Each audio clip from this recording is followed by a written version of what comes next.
মানুষ একবার চিন্তা করে দেখ, আমি আল্লাহ ৭টা আসমান বানাইছি, জমিন বানাইছি, সূর্য চন্দ্র গ্রহ নক্ষত্র পাহাড় পর্বত সাগর নদী নালা খাল বিল কীট পতঙ্গ, যা দেখি যা দেখি না সব আমি আল্লাহ বানাইলাম।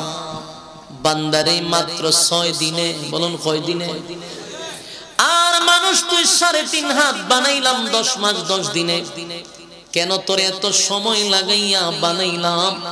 কারণ আমি আল্লাহ তোরে বানাইতে তাড়াহুড়া করি নাই, সময় লইয়া বানাইছি।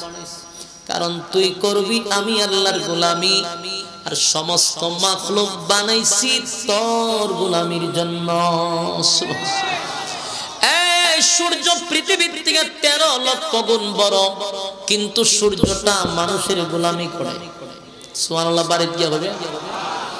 এই পৃথিবীর থেকে 13 লক্ষ গুণ বড় হইল সূর্য, কিন্তু এই সূর্যটা মানুষের গোলামি করে। আল্লাহ বলেন চন্দ্র সূর্য গ্রহ নক্ষত্র পাহাড় পর্বত নদী নালা খাল বিল সব মানুষের গোলামি করে। আর মানুষ তোরে বানাইছি আমি আল্লাহর গোলামির জন্য। দুনিয়াতে সময় কম দিয়া পাঠাইছি শুধু একটা পরীক্ষা দেওয়ার জন্য। পরীক্ষায় যদি ফেল মারস, দ্বিতীয়বার আর কোনোদিন পাস করার সুযোগ নাই। যুবক ভাইয়েরা, একটু দিলের কান লাগায়া শুনি মুরব্বী বাবারা, এই পৃথিবীর পরীক্ষার হলে আমরা যতদিন আছি এটাই আমাদের শেষ সময়। না আর একবার দুনিয়াতে আসতে পারবে?